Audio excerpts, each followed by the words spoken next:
जाना चाहिए किसी को खुश होते हैं तो वो आनंद से धन्यवाद का प्रदान करते सबको आना चाहिए। आज कितने बंदे चर्च में धन्यवाद इसलिए धन्यवाद दे रहे कि वो लोग नहीं आए, इसलिए धन्यवाद प्रभु तुम्हारे लिए मालूम है। Better late than never. आप भी लेट भी हुए हैं तो उसके कोई मायने नहीं, आप नहीं आए उसके मायने नहीं।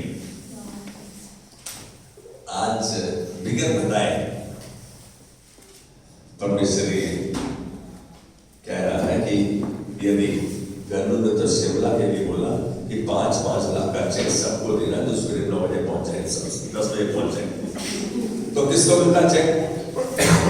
सबसे पहला चेक मिलता ये दोनों पति पत्नी को, तरुण को और रश्मि को। उसके बाद मिलता कमल को जो याद नहीं है बाहर धूप सेक रहा है, उसके बाद हमें मिलता। लेकिन आज एक बात कहूं, 5 लाख का चेक मिलता ना तो मरते गिरते कैसे भी भाई साहब यहां पर 9 बजे पहुंचे हुए। सच बता रहा हूं मैं, 100% सच। वो तुम भाग जा रहा पहले आज चेक ले लो। लेकिन आज की बात हम परमेश्वर के भवन में पहुंचे तो हमारा कितना बड़ा चेक उसने हमारे लिए लिख के रखा है, ये उसके वचन में लिखा है। ये सब कुछ हमारा है जो उसका है। अरे आपकी परीक्षा कब होती है? तभी होती है जब आपको कुछ नहीं आता। सब कुछ आता है तो परीक्षा क्या है? जब इतनी ठंड हो, हाथ पैर टूट रहे हो, कांप रहे हो, बिस्तर बुला रहा हो, सीढ़ियों कितना अच्छा लगता है लेट आते हुए। प्रभु का धन्यवाद सीढ़ी और केवल तो यहाँ मैं आई दस देखता हूँ हमारे सेल ग्रुप होता था हमारे घर में, उनसे उठा आवाज कम करो।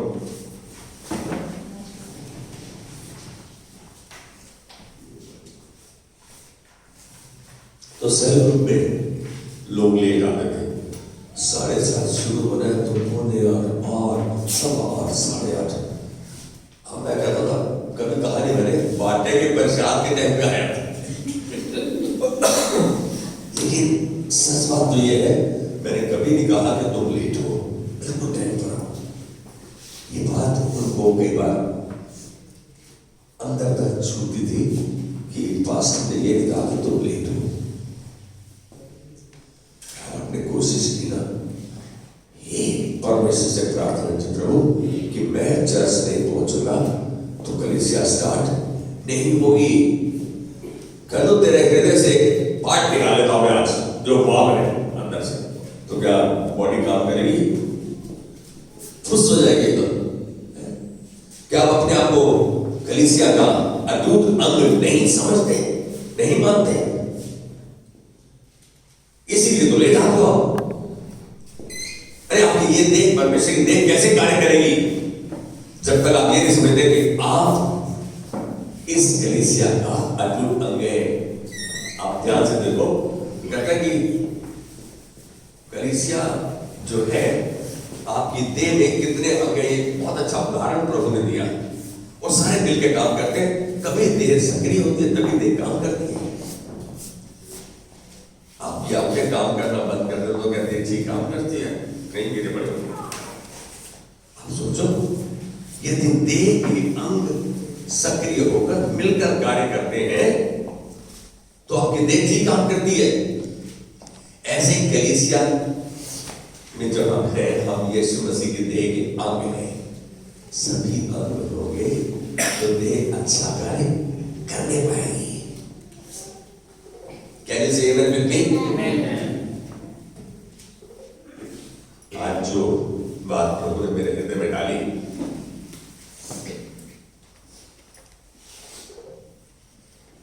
आज हम छोटे से परिवार में रहना चाहते हैं या संयुक्त परिवार में रहना चाहते हैं? आज हम सब छोटे से परिवार में, हमको प्राइवेसी हो, हम अपने अच्छा सा आनंद बनाने पाए। यही हो रहा है ना आज, सच तो यही है ना?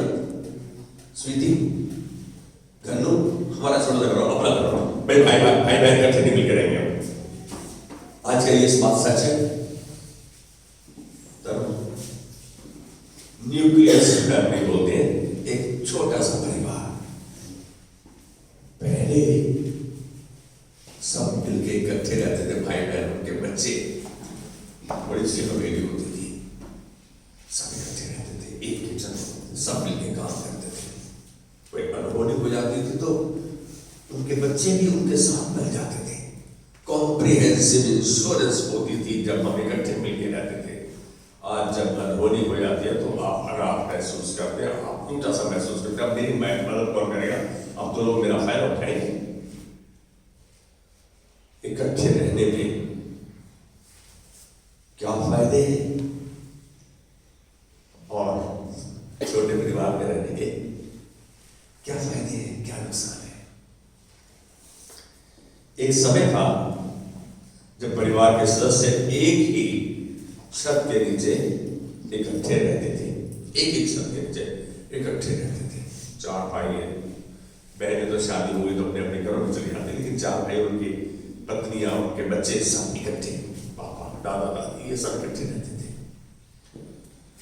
सही मैंने में इसके फायदे ज्यादा है, नुकसान कम है। मैं समझता हूं आज की पीढ़ी ये सोचती है कि यार क्या फायदा क्या नुकसान, जब हमारे प्राइवेसी नहीं, जब हम कुछ कर नहीं सकते, कुछ कहीं जा नहीं सकते, क्या फायदा ऐसे जीवन का, सर मर के दबाव के नीचे जियो। शायद उनकी सोच उनके हिसाब से ठीक हो सकती है, मैं ये नहीं कहूंगा कि गलत है, लेकिन एक चीज जरूर कहूंगा, उन दोनों में परिवार का एक बंदा कमाता था और सारा परिवार पालता था। शायद उस समय आज का सा जीवन नहीं था, लोग पढ़े लिखे नहीं थे ज्यादा, परिस्थितियां शायद ऐसी थी। न्यूक्लियर फैमिली, छोटे परिवार बढ़ने लगे। आहिस्ता आहिस्ता यह चलन बढ़ता गया, संयुक्त परिवार कम होते गए।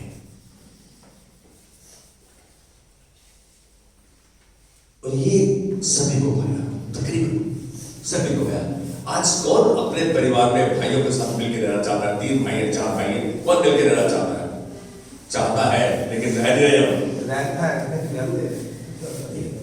जो मैं बात कर रहा हूं राम भाई, एक चूल्हा चलता था, जो माँ ने कह दिया या जो बाप ने कह दिया वही बात चलती थी, वही मानते थे। क्या ऐसा है आज?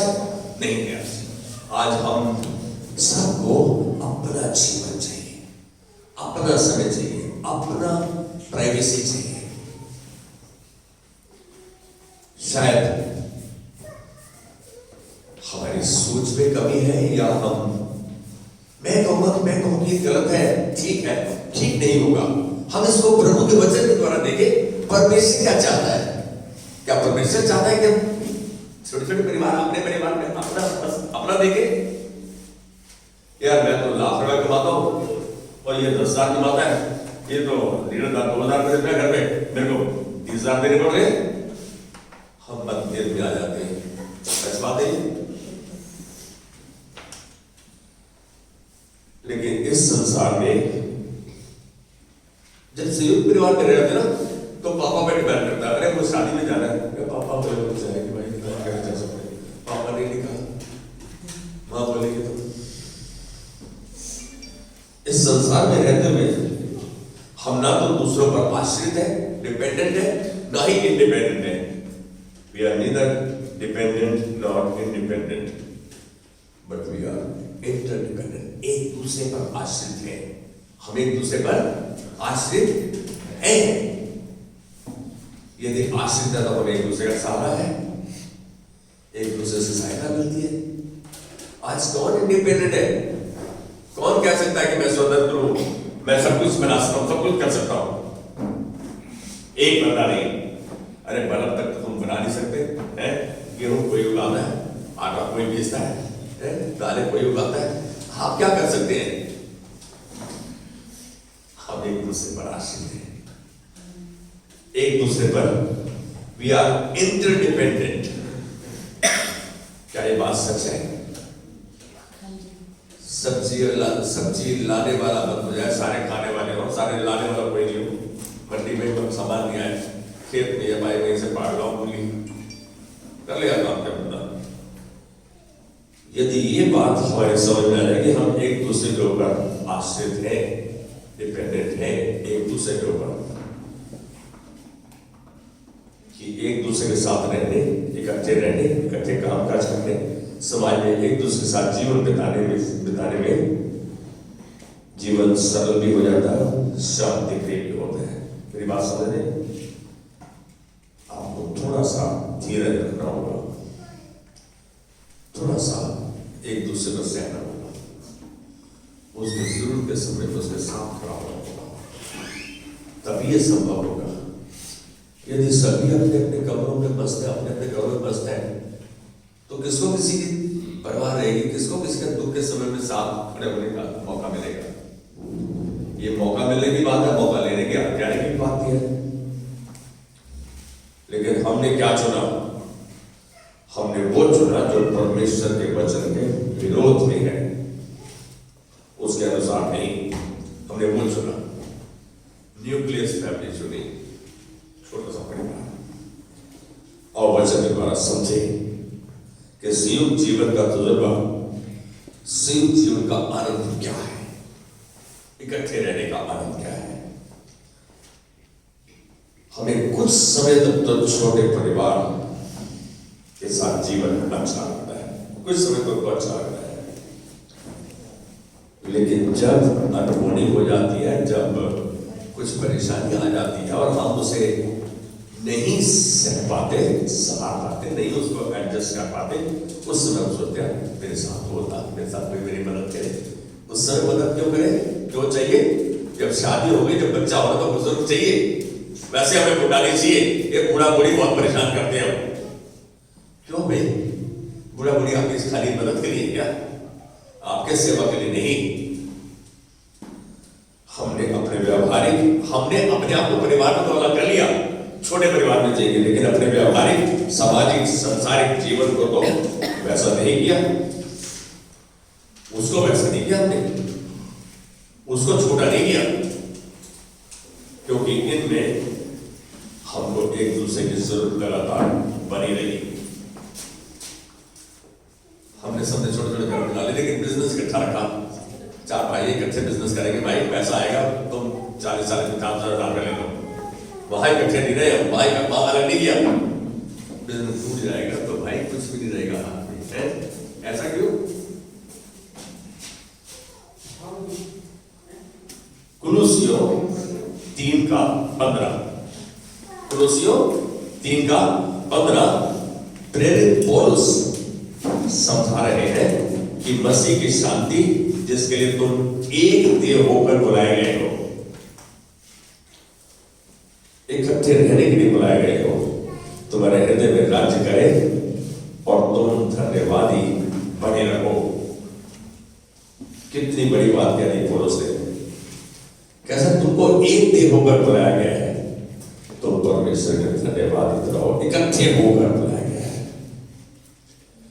वो उसकी शांति तुम्हारे हृदय में राज्य करेगी जब तुम इकट्ठे होकर रहते हो। अकेले में रहते हो तो आप पर दबाव, तनाव ज्यादा रहता है। आप चुने गए थे इकट्ठे रहने के लिए, शांति को, शांति का एहसास करने के लिए, शांति का आनंद बनाने के लिए। भजन संहिता 133 का 1 क्या कहता है? देखो क्या ही भली और मनोहर बात है जब भाई लोग आपस में मिले रहे, भाई लोग आपस में मिले रहे, क्योंकि इसी के लिए तीसरी आयत देखते हैं, यहोवा ने, परमेश्वर ने तो सदा के जीवन के आशीष ठहराया। इकट्ठे रहने में सदा के जीवन के आशीष है। भाई लोग इकट्ठे रहे, मिले रहे, बने रहे, दिखावे के लिए नहीं, असलियत में।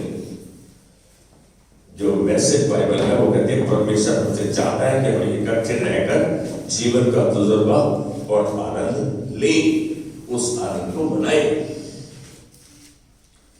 पवित्र शास्त्र ऐसे जीवन को साझा अनुभव कहता है। क्या कहता है? साझा अनुभव कहता है। इसे ही संगति कहते हैं, साझा अनुभव संगति। हम जब सेल ग्रुप में मिलते हैं तो साझा अनुभव होता है, संगति करते हैं। एक परिवार में 3 भाई और उसके बहन बीवियां बच्चे हैं, साझा अनुभव है। हम एक दूसरे से सीखते भी हैं, एक दूसरे को सिखाते भी हैं। लेकिन आज का चल प्रभु के वचन के विरोध में है, जो हम देख रहे हैं, जो हो रहा है। मत्ती 18:20, इसमें आप यीशु के हृदय को देख सकते हैं। मत्ती 18:20 कहते हैं, जहां 2 या 3 मेरे नाम से एकत्रित होते हैं, वहां पर उनके मध्य में होता हूं। अकेले को नहीं कहा, तुम्हारे अकेले परिवार हो, 2 या 3 इकट्ठे रहते हैं, वहां पर उनके, इसको तो परमेश्वर जो इकट्ठे रहते हैं उनके मध्य में उसकी उपस्थिति रहती है, उसका चलन रहता है, उसका अभिषेक रहता है, उसका अनुग्रह रहता है, उसकी उपस्थिति में सब कुछ है। क्या जानते हैं इस बात को? यदि हम फिर भी चुनाव करते हैं कि हम भाई हम तो अकेले रहेंगे, हमें किसी की जरूरत नहीं है, बहुत बार सुना इस बात को मैंने, सालों किसी की लोड़ कोई नहीं। पंजाबी में लोड़ कोई नहीं, शमशान घाट तो जब में मिले, मतलब जन्म के समय और मरण के समय हमें दूसरे की जरूरत है। ना तो अकेला उत्पन्न होता है, ना ही शमशान घाट या कब्रिस्तान में अकेला जाता है। उसको उस समय भी 4 बंदों की अवस्था रहती है जब जाता है। अरे हम अपने जीवन के तजुर्बे को देखें, उससे सीखें, समझें। कितनी अलग बात है। यहाँ जब यीशु कहा जाए 2 या 3 मेरे नाम से इकट्ठे होते हैं, मैं उनके मध्य में रहता हूं। यदि लगातार सारा जीवन इकट्ठे बिताओगे तो उसकी सामर्थ्य आपके मध्य में पाओगे। यदि सारा जीवन इकट्ठे होके संयुक्त परिवार में बिताओगे तो उसकी सामर्थ्य को अपने बीच में पाओगे। I'll say you shall experience unlimited, uninterrupted power. उसकी वो सामर्थ्य जो लगातार आप में बहती रहेगी, उसको महसूस करोगे। स्वोपदेशक किसके द्वारा लिखा गया था? सुलेमान के द्वारा। स्वोपदेशक 4:9, यदि आप देखो इस सच्चाई को और भी स्पष्ट करता है। स्वोपदेशक 4:9 इस सच्चाई को और भी अच्छे तरीके से बताता है। 1 से 2 अच्छे, 1 से 2 अच्छे हैं, क्योंकि उनके परिश्रम का अच्छा फल मिलता है। मेरी बात को समझो, 1 से 2 अच्छे, उनके परिश्रम का अच्छा फल मिलता है। यदि एक गिरता है तो दूसरा उसे संभाल लेता है। कितनी बड़ी बात है। यदि एक गिरता है दूसरा उसे संभाल लेता है। कहता है 2 व्यक्ति किसी भी संकट को, किसी भी लड़ाई को आराम से उसका सामना कर सकते हैं, लेकिन अकेला हार जाता है। अकेला हार जाता है। आज इच्छा तो हम सब इस बात को माने या ना माने, यही है क्या, मेरा भी अलग मकान हो, अलग बंगला हो, अलग एक बंगला बनने जा रहा। भाई थोड़ी सी सोच को बदलो। प्रभु क्या चाहता है अपने वचन के द्वारा, क्या हमारा मार्गदर्शन कर रहा है, क्या हमें सिखाना चाह रहा है, इस बात को कोई ऐसी उम्र नहीं जिसमें यदि आप समझ जाओ, उसको अपने जीवन में लागू करो तो परमेश्वर खुश होगा। परमेश्वर नहीं चाहता। आपने कभी देखा है 3 धागों की बनी रस्सी तोड़ना आसान नहीं। चुटिया में कितने होते हैं ज्योति बेटा? चुटिया में कितने? 3। ये है संगति के लाभ। मजबूती आती है, सामर्थ्य आती है, परमेश्वर की सामर्थ्य आपके अंदर से बहन करती है। मैं कहूंगा कि संगति के क्या लाभ है? हम इकट्ठे रहते हैं तो उसके लाभ क्या है, उसके फायदे क्या है? नुकसान की बात नहीं कर रहा मैं, नुकसान है ही नहीं। कॉम्प्रिहेंसिव इंश्योरेंस है आपकी जब आप इकट्ठे रहते हो। तो सच्ची संगति में लोग असलियत और सच्चाई को जान पाते हैं। असलियत और सच्चाई को जान पाते हैं। मालूम है, जब प्रेरित लोग होते थे, पहली सदी के क्रिश्चियंस की बात कर रहा हूं मैं, जो कुछ उनके पास था या जो कुछ वो कमाते थे, उनके चरणों में लाकर रखते थे। मैं कहूंगा बाप के चरण में लाकर वो जैसे इस्तेमाल करें। आए तो जब कमा के लाते अपने बाप को बताने तक राजी नहीं है, बुरानी बात, प्लीज डोंट फील बैड। उस समय वो सारा धन, सब संपत्ति प्रेरितों के पास ले आते थे। वो बड़ा परिवार है जिसकी ज्यादा जरूरत है, उसे समाज को दे देते। हम आज भी दिस सीखे, मैं नहीं समझता आज तक कोई अपना पैसा, धन, संपत्ति लेके गया है साथ में। एक बार टाइम्स ऑफ इंडिया में एक आर्टिकल था, एक भक्त प्रार्थना कर रहा है और ऊपर से प्रभु ने कहा यार इसको क्या चाहिए, अपने सेक्रेटरी को बोला जाके दे, क्या चाहिए इसको, ये तो लगातार प्रार्थना में लगा हुआ। पुलिस आया, देखा वो बहुत देर से उसको देख रहा है, उसकी इंतजार कर आके बोले, वो आंखें नहीं खोलता। आखिर 2-3 दिन उसने आंखें खोली तो बोला भाई, कहता है स्वर्गदूत था, कह रहे क्या चाहिए तुझको, कह रहा मैं पिता परमेश्वर से प्रार्थना करता कि जो कुछ धन संपत्ति मेरे पास है मैं ऊपर अपने साथ ले आऊं, जब इस संसार को छोड़ ऊपर ले आऊं। तो बोला भाई ये तो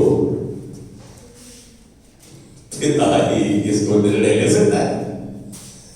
उसने ना तो हाँ की उसको ना की, जब ऊपर है तो परमेश्वर ने कहा इतनी देरी लगा दी तुमने, क्या बात है, कह रहा पिता परमेश्वर वो तो चाह रहा था कि जितनी संपत्तियां जो पृथ्वी पर वो ऊपर स्वर्ग में लाना चाहता था, लाने को बोला नहीं पिता परमेश्वर ऐसा नहीं कर सकते हम। कहता क्यों, कहता इनकम टैक्स वाले छापा मार देंगे आप। अब मेरी बात को समझो, हम लोग तर्क दलील अभी में बिलीव करते हैं, लेकिन यदि आप परमेश्वर में विश्वास करते हैं तो वो सब कुछ कर सकता है। उसे साफ कहा बरदुस के गांव में मैं इसके बी पार्ट में विश्वास करने वाले के लिए सब कुछ हो सकता है। जो विश्वास करेगा वो प्रेम भी करेगा, वो इकट्ठा भी रहेगा, संयुक्त परिवार में भी रहेगा, कलीसिया में भी एक दूसरे के साथ रहेगा। थोड़ी देर के लिए बहुत अच्छा है बेटा, थोड़ी देर के लिए बहुत अच्छा है। जब 4-5 दिन के लिए रहेंगे तो बोले आप ठंड में अपने परिवार को तो चिकन चढ़ा दे रहा था, हमारे बच्चों को कम मिला, अभी तो करीब खा के सारे हमारे को तरी मिली।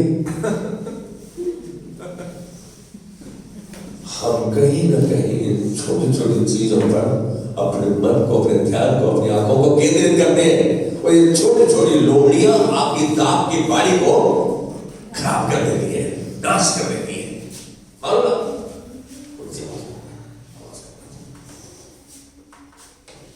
परमेश्वर चाहता है हम इकट्ठे रहे।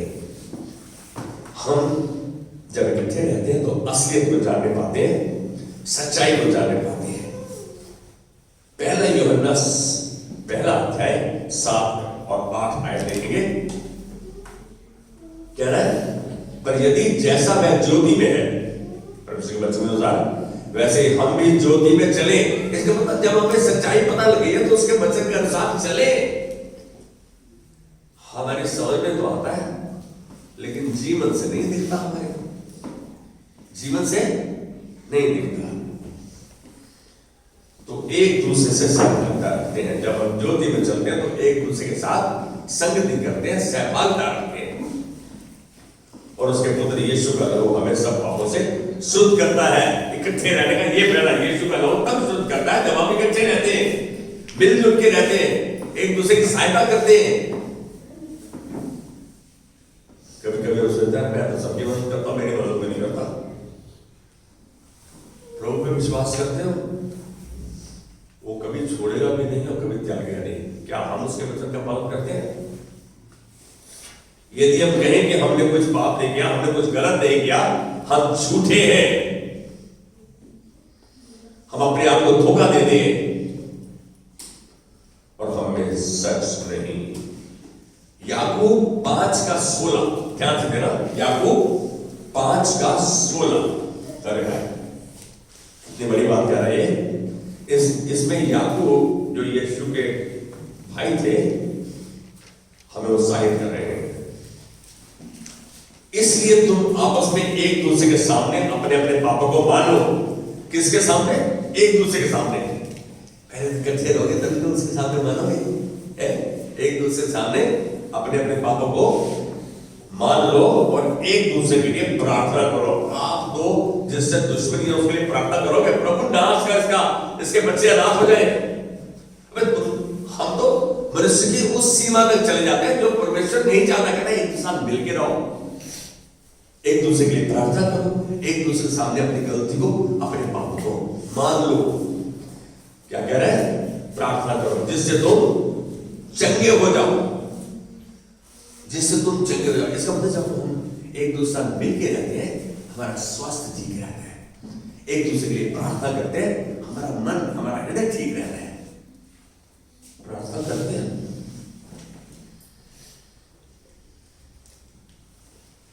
पति पत्नी के लिए प्रार्थना करता है या पत्नी पति के लिए प्रार्थना करेगी? तो ये तब तक करें जब तक सहमति है। जिस दिन तुम कहते ना साड़ी नहीं मिलेगी, काम खराब, कहते हैं अच्छा आप देखना, देखूंगी आपको। भाई आज एक बात बताओ, हम भौतिक वस्तुओं पर निर्भर कर रहे हैं। आत्मिक रूप से प्रभु के वचन को देखें, उसके वचन के अनुसार अपने जीवन को चलाएं। देखो आपका जीवन कितना सार्थक हो जाता है। यहां कह रहे हैं कि एक दूसरे के लिए प्रार्थना करो जिससे तुम चंगे हो जाओ। उसके बाद में कह रहा है सोफिया ने धर्मी जन की प्रार्थना के प्रभाव से बहुत कुछ हो सकता है। अब जो नकारात्मक आदमी है ना, सब कुछ नहीं हो सकता है ना। अरे बहुत कुछ हो सकता है, इतना हो सकता है, इतना सा नहीं हो सकता, उसको खुद बोल के रख जाओ। धर्मी जन की प्रार्थना के प्रभाव से बहुत कुछ हो सकता है। इसी अध्याय में आप देखो कह रहे शब्द में याद रखना है, एलिया भी हमारे तुम्हारी तरह दुख सुख भोगी मनुष्य था। परमेश्वर के हाथ में एलिया एक बहुत अच्छे औजार की तरह इस्तेमाल किया गया, भविष्य करता था। कहते हैं एलिया भी हमारी तुम्हारी तरह दुख सुख भोगी मनुष्य था। उसने प्रार्थना की 3.5 साल तक, महीना भर से नहीं बरसा। यदि एलिया की प्रार्थना जिसको दुख सुख भोगी मनुष्य आप और मेरी तरह का उसकी सुनी, तो परमेश्वर आपकी प्रार्थना नहीं सुनेगा? इस बात को ध्यान दो। फिर उसने कहा जब लोगों ने पछतावा किया 3.5 साल तक मेघ नहीं बरसा। क्यों ऐसा कहा? क्योंकि अकाल पड़ गया। 3.5 साल में जो कुछ स्टॉक, जो कुछ भंडार उनके पास थे, सब खत्म हो गए। भाई सब के सब ने टाहट बोल ली, रात मल्ली, प्रभु से पछतावा करने, प्रभु हमने अपने मन को कठोर किया, हमने हृदय को कठोर किया, हमने प्रभु तेरा कहना नहीं माना, आज हम अब तेरा कहां मानेंगे? पछतावा किया। एलिया को देख गया, कह रहा प्रभु मेघ बरसे और मेघ बरसा और भूमि फलवंत हुई। यदि एलिया की प्रार्थना सुन सकता है तो तरुण की प्रार्थना क्यों नहीं सुनेगा? गन्नू की प्रार्थना क्यों नहीं सुनेगा? ज्योति की प्रार्थना क्यों नहीं सुनेगा? स्वीटी की प्रार्थना क्यों नहीं सुनेगा? परमेश्वर प्रार्थना को सुनता है। इसीलिए तो उसने कहा मुझसे प्रार्थना कर। यिर्मयाह 33:3 में मुझसे प्रार्थना कर, मैं तेरी सुनकर तुझे बड़ी बड़ी और कठिन बातें बताऊंगा जिनको तू नहीं समझता। परमेश्वर चाहता है कि वो हमारे मन की आंखों को खोले, हमको वो सफाई दे, हमको वो दृष्टि दे, ताकि हम उसके हृदय को देखने पाए। आज हम संसार की छोटी-छोटी चीजों के में घुसे बैठे और अपने सारे अस्तित्व का हमने सत्यानाश कर दिया है। यहां इकट्ठे रहने की, एक साथ रहेंगे तो हम पछतावा भी करेंगे, माफी भी मांगेंगे, एक दूसरे के लिए प्रार्थना भी करेंगे और चंगे होते जाएंगे। मेरी बात समझ गए? जिससे तुम चंगे हो जाओ। क्या बात है? So you can live together whole and healed. आप इकट्ठे रह के बड़े चंगे और बिल्कुल तंदुरुस्त रह सकते हैं। सच्ची संगति में नजदीकीपन को महसूस करने पाते हैं। जब हम सही मायने में संगति करते हैं, एक दूसरे के बारे में संवेदनशील होते हैं, तो हम नजदीकीपन को महसूस करते हैं। पहला कोरिन्थियों 12:25 परमेश्वर ने हमारे देह को एक नमूने की तरह बनाया है। परमेश्वर ने हमारे देह को एक नमूने की तरह बनाया। कितने पुर्जे हैं आपकी देह में मालूम है? कितने सिस्टम है, कितने ऑर्गन्स हैं आपकी देह में, सब मिलजुल के काम करते हैं तो आपकी देह चलती है। परमेश्वर ने आपको डिटैचेबल नहीं बनाया कि रात को खोपड़ी को अलग कर दे, टांगों को अलग कर दे, बाजों को अलग कर दे। चलेगी भाई, देह चलेगी। सवेरे सर बोलेगा भाई मैं नहीं आता आज, मैं थोड़ा रेस्ट करूंगा, आज नहीं जाना। नहीं, परमेश्वर ने देह को इतना अच्छा उदाहरण दिया, कह रहा है कलीसिया में हो, अपने परिवार में हो, हम मिलजुल के रहें। देह के अंग मिलजुल का काम करते हैं तो देह सक्रिय रहती है, तंदुरुस्त रहती है, स्वस्थ रहती है, आशीष का स्रोत बन जाती है। देह को एक परमेश्वर ने नमूना बनाया है ताकि हम कलीसिया परिवार में वैसे ही रहें। हम कलीसिया में परिवार में वैसे ही रहें। हर एक हिस्सा एक दूसरे पर आश्रित है, हर एक हिस्सा एक दूसरे पर आश्रित है। एक पैर कहे मैं चलूंगा, दूसरा नहीं चलूंगा, क्या कैसा होगा आप देखो, चल नहीं पाओगे। एक काम बोले मैं चलूंगी, एक बोला मैं नहीं चलती भाई, क्या चलेगा क्या शरीर? नहीं, अटक जाएगा। रोमियो 1:2, रोमियो 1:2 देखें, इसे प्रेरित पौलुस समझाते हुए हमको बता रहे हैं कि मैं एक दूसरे को मदद करना चाहता हूं उस विश्वास के द्वारा जो हम में है। Help one another, assist one another, support one another with power that works in you, उस सामर्थ्य द्वारा जो आप में कार्य कर रहे हैं। तुम्हारा विश्वास मेरी मदद करेगा और मेरा विश्वास तुम्हारी, क्योंकि विश्वास है तो हम एक दूसरे की मदद कर सकते हैं। परमेश्वर आपको इस्तेमाल भी करेगा। यदि आप में विश्वास नहीं है, आप जब विनती करते हैं ना, तो परमेश्वर आपकी विनती सुनता है। उसमें खुदगर्जी नहीं रहनी चाहिए। महिमा प्रभु को हो, आपकी प्रार्थना सुन ली तो परमेश्वर को धन्यवाद दो, उसकी महिमा करो। हम कहेंगे मैंने प्रार्थना की, प्रार्थना सुन ली, देखा मैं कितना सामर्थ्य हूं ना। जिस दिन गैस निकल जाते उस दिन क्या हो जाता है नहीं मालूम पड़ता। रोमियो 12:10, भाईचारे के प्रेम से एक दूसरे से स्नेह रखो। भाईचारे के प्रेम से एक दूसरे से स्नेह रखो। यहां इकट्ठे रहने के लिए स्नेह करना, एक दूसरे को एडजस्ट करना, एक दूसरे को सहना जरूरी है। परस्पर आदर करने में एक दूसरे से बढ़ चलो। मैं रोमियो 12:10 पढ़ रहा हूं। परस्पर आदर करने में एक दूसरे से बढ़ चलो। मैं कहूंगा एक्सेल इन रेस्पेक्टिंग अदर्स। कोई हमारे घर पे आ जाए और आपके पास थोड़ी सी रस्सी है, थोड़े से बिस्कुट है और कुछ फ्रीजर में सामान पड़ा है, आपको कोई याद ही नहीं आता कि काजू पिस्ता भी पड़ा है, वो हम सामने रखते, वो यार वो तो हल्के में रखा हुआ। आज एक बात बोलो, कितना खा जाएगा? सारा भी खा जाएगा तो क्या है? अरे आपके हृदय में है सेवा करने का भाव। मैं कह रहा हूं यार ये तो बच्चों को ले लेते हैं, आप आ गया उसके सामने रखने पड़ेंगे।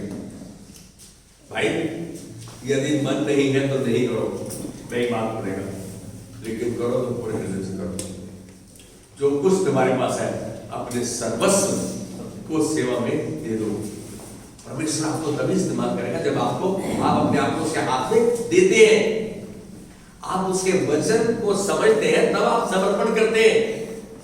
जैसे आप सर्जन के पास जाते हैं, शल्य चिकित्सक के पास जाते हैं, तो अपने आप को समर्पित करते हैं ताकि वो जैसे चाहे आपकी देह के साथ व्यवहार करे।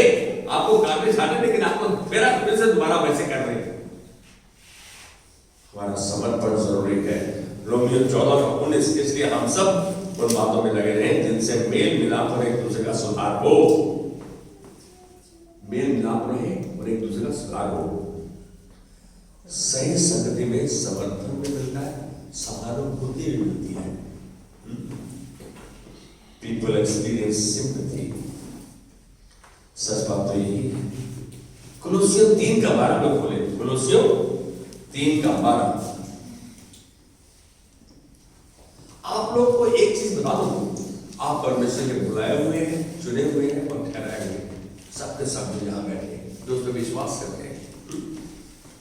यहां कह रहा है कि इसलिए परमेश्वर के चुने हुए पवित्र और प्रिय होने के कारण, परमेश्वर के पवित्र और चुने होने के कारण करुणा, भलाई, दीनता, नम्रता व सहनशीलता धारण करो। ये आपको होनी चाहिए। ये नहीं कि आपके घर में आके उसने आपको कुछ कहा और आप उसको बोलो वो आकर आई थिंक जो आपके घर में आता है कर्सी डिमेरिट्स वो आदर के योग्य है, वो आदर के योग्य है, वो पहनाई के लायक है। ये आप अब कह रहे हैं कि आपका दुश्मन आपके घर में आ जाता है, उसको ठंडा पानी पिलाओ, उसको पूछो, वो तो देख वो जानता है कि आप उसके दुश्मन हो, लेकिन आप उसको ठंडा पानी पूछ रहे हो, चाय पूछ रहे हो और मुस्कुराहट उससे बात कर रहे हो। कहता है ऐसा करने से उसके सर पर आप जलते हुए अंगारे डाल रहे हो। उसको तो ये पता है कि ये तो मेरे को मारेंगे, मैंने तो बहुत बुरा किया इनको, लेकिन आप उसकी सेवा कर रहे हो। आप बुराई को बुराई के साथ नहीं जीत सकते, लेकिन बुराई को बुराई के साथ जरूर जीत सकते हो। परमेश्वर आपके लिए ये वचन इसलिए दिया कि आप उसे जानो, समझो और उस पर चलो। मालूम है ऐसा नहीं कि पास्टर के घर में झगड़ा नहीं होता या पास्टर गुस्सा नहीं करता या पास्टर के पास समस्या नहीं आती। एक दिन बच्चों के साथ झगड़ा हो रहा था और बेल बज गई, मैं बुला रही पास्टर चिल्ली होगा, मैं बोला घर में मालूम रहेगा भाई महाभारत चल रही है, झगड़ा चल रहा है इनके घर में है, कौन से पटके नहीं। मेरी बड़ी बिटिया थी, उसे फटाफट अपने आप को थोड़ा सा स्टक किया और जैसे देखा कोई इंपॉर्टेंट बंदा था, बोले कम पापा आपकी वेट कर रहे हैं। मेरे जान में जाना है, आप प्रभु के चुने हुए बुलाए हुए ठहराए हुए प्रभु आपके बच्चों को भी आपके परिवार को भी उन दानों से आशीषित करता है जिसकी आप कामना भी नहीं करते, जिसके बारे में आप सोचते भी नहीं। कभी तभी सोचा था अनीश कितना अच्छा एक्टिंग करेगा, तेरी बेटी कितना अच्छा मुस्कुरा के पता है क्या है? अब ये आशीष है, आहिस्ता आहिस्ता खुलता जा रहा है। एक टाइम रहेगा कि यहाँ पर इसको देखेंगे, प्रभु की महिमा करते हुए देखेंगे, क्योंकि ये आता है लगातार, इसके माँ बाप इसको लाते हैं। भाई माँ बाप की जिम्मेदारी है कि वो बच्चों को सिखाए, खाली बतला के नहीं, बोल के नहीं, उनके एक्शंस के द्वारा। कई बार आपको बोलना जरूरी नहीं है, आपके जो एक्शन है वो बहुत ऊंचा बनाते हैं। एक्शन स्पीक लाउड, चीख चीख कर बोलते हैं। गलातियों 6:2। आज हम संयुक्त जीवन के फायदे, लाभ, संयुक्त जीवन इकट्ठे रहकर है कितना फायदा है। गलातियों 6:2, तुम एक दूसरे का भार उठाओ। है यहाँ पता लग जाए उसको जरूरत है, वो जाना नहीं होते, उन्हें पैसे मांगना नहीं थोड़े बोलो, क्यों जाने होते?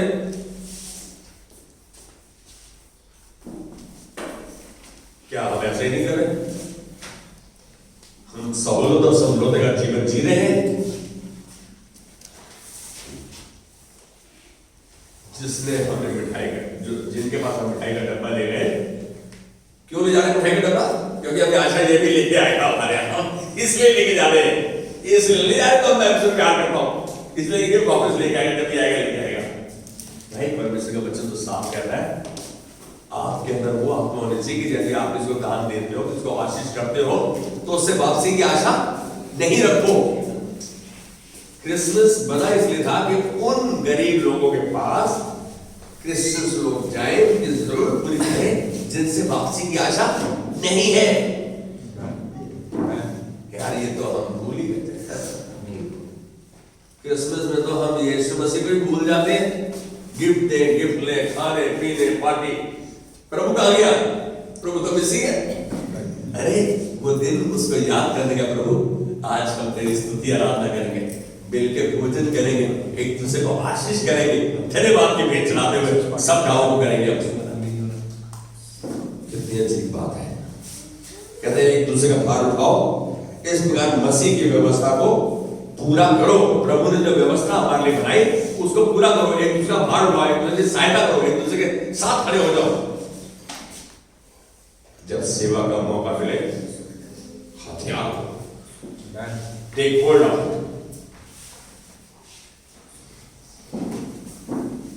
मुझे कई बार तुमसे कहना पड़ता है कि कई बार जब दुख का समय होता है हम नहीं पहुंच पाते। आज फिर दोबारा याद दिला रहा हूं, कोशिश करो, ये हमारा परिवार है, इस परिवार में कुछ अनहोनी होती है तो हम एक दूसरे के साथ खड़े हो, कोशिश करें। इमरजेंसी एक्सीडेंसी किसी के साथ भी हो सकती है।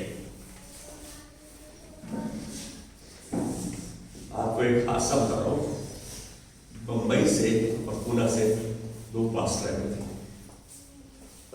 जो पुणे से पास्टर थे वो महाराष्ट्र और 2-3 रीजन के कोऑर्डिनेटर थे। बहुत एकदम लाइव आया, जैसे धान को हाथ और झटका मारे। उस शख्स का एक्सीडेंट हो गया, दिल्ली में आए हुए थे, हनुमान रोड के सामने उसका ऑटो उलट गया, उस बंदे की डेथ हो गई। उसके पास पैसा था, लैपटॉप था, टेलीफोन सब कुछ था। अब वो रात को 10:30 बजे न्यूज आ रहा है कि वो पास्टर की डेथ हो गई है और मेरे को बोला गया कि आप जाओ देख के आओ। मैं तो अभी मिलेंगे उसको जानते ही नहीं। मैंने हाँ कर दी, थोड़ी देर का बोला मेरे को दिखाएगा कौन, लाश भी कौन दिखाएगा।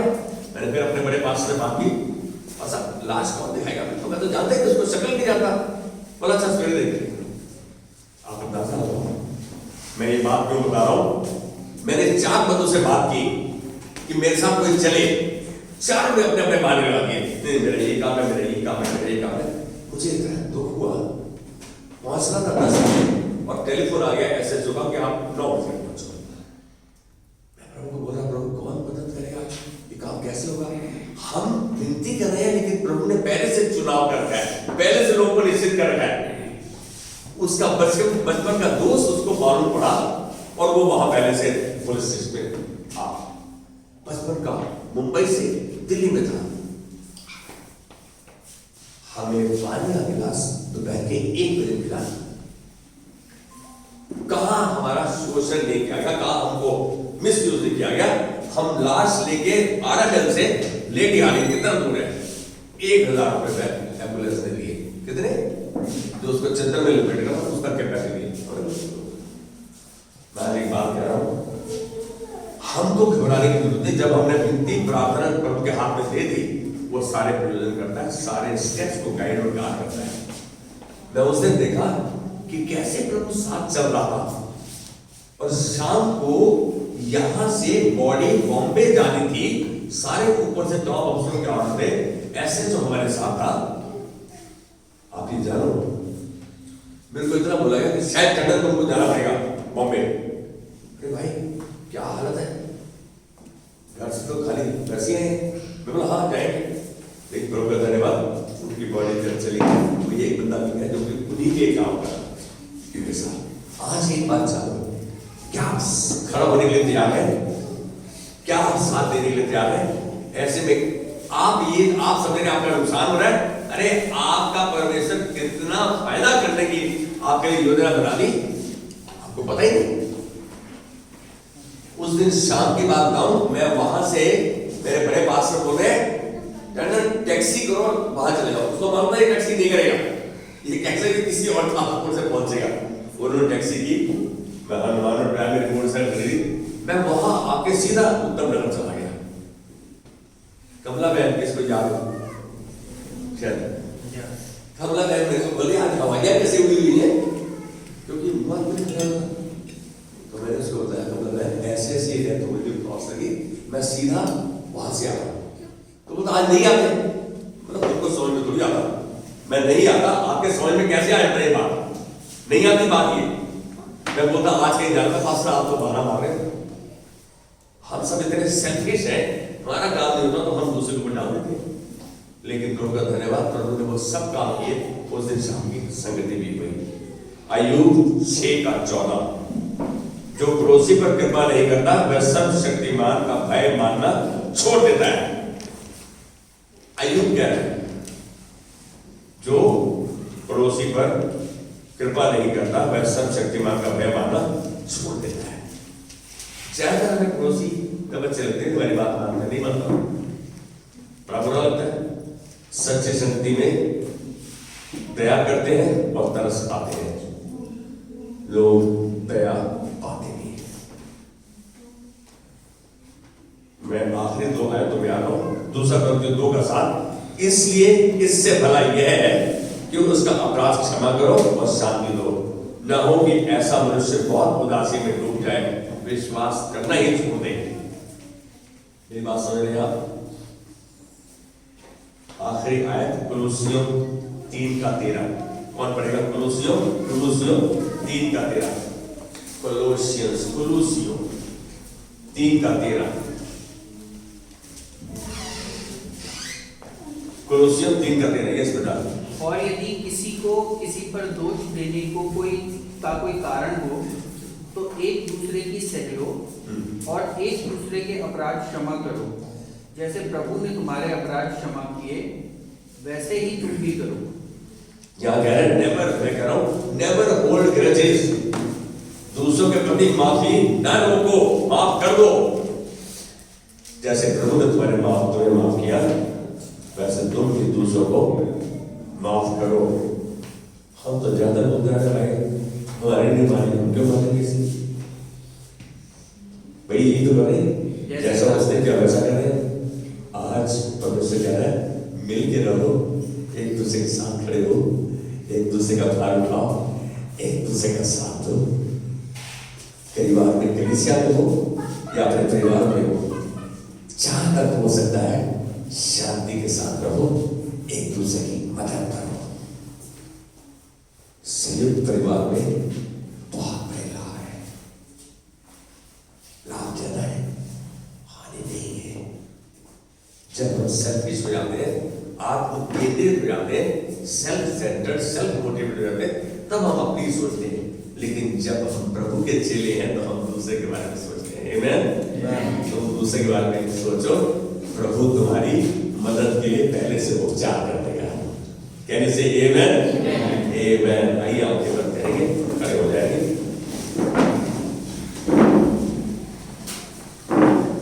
प्रभु धन्यवाद देते हैं, तूने एक बार फिर हमारे मन की आंखों को खोला कि हम